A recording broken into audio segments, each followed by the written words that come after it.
Isa lang, ha? Ano ko ba? Hindi. Ikiliti ako dyan. Ay! Ano yun? Baka asawa mo yun. Ano? Naku, magtago ka. Ano ka man? Ay! Ay! Ganito! Paano mo nagawa sa akin to? Murang ka na! Paralisado ka! Wala kang kwentang ina! Wala kang kwenta asawa!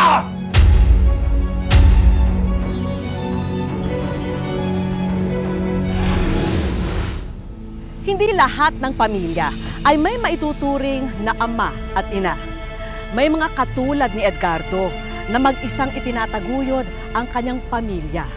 Pero hanggang saan nga ba ang pagmamahal ng isang ama na tumatayong ama at ina para sa kanyang mga anak?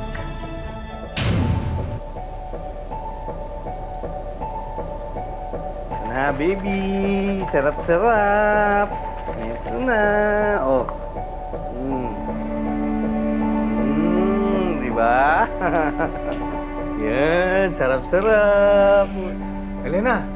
Oh, eksakto. Napadedi ko na yung panganay natin. Nakaluto na rin ako ng pagkain ninyo. Papasok na ako. Sige na, sige na.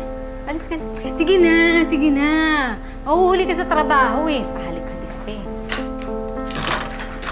Itlog na naman. Pipiksain na ako sa kakain ng itlog eh. Teka, bakit? Ano bang masama dyan? Elena, sandali. Ano ba gusto mong kainin? Wag na lang. Kasi hindi mo rin mabibili. Bumira ka naman, Elena, oh. Ginagawa ko na naman ang lahat eh. Konting tiis na lang. Konting tiis, Edgar? Hindi lang naman kasi konting pagtitiis eh. Ikaw kaya lumagay sa lugar ko, ha? Ang sikip-sikip, ang init-init ang pesting bahay na ito. Tapos, ito, nasa loob ng tiyan ko, ang likod-likod, hindi ako pinatulog, pinuyat-puyat ako. Ngayon, lalabas ako para kumain, itlog na naman ang maabutan ko. Wala na ba katapusan yung itlog na yan? Diyos ko, alam mo, kung alam ko lang na ganito mangyayari sa atin, eh di sana hindi na tayo nagsama. Elena, ang bihira ka naman. Parehas lang naman tayo nagsasakripisyo dito ah. Diba? Ikaw naman kasi. Di ba lagi mo ako sinusumbatan eh hindi ako marunong magtiis? Alam mo, kung nakakayaman lang ang pagtitiis, eh di sana bilyonarya na ako!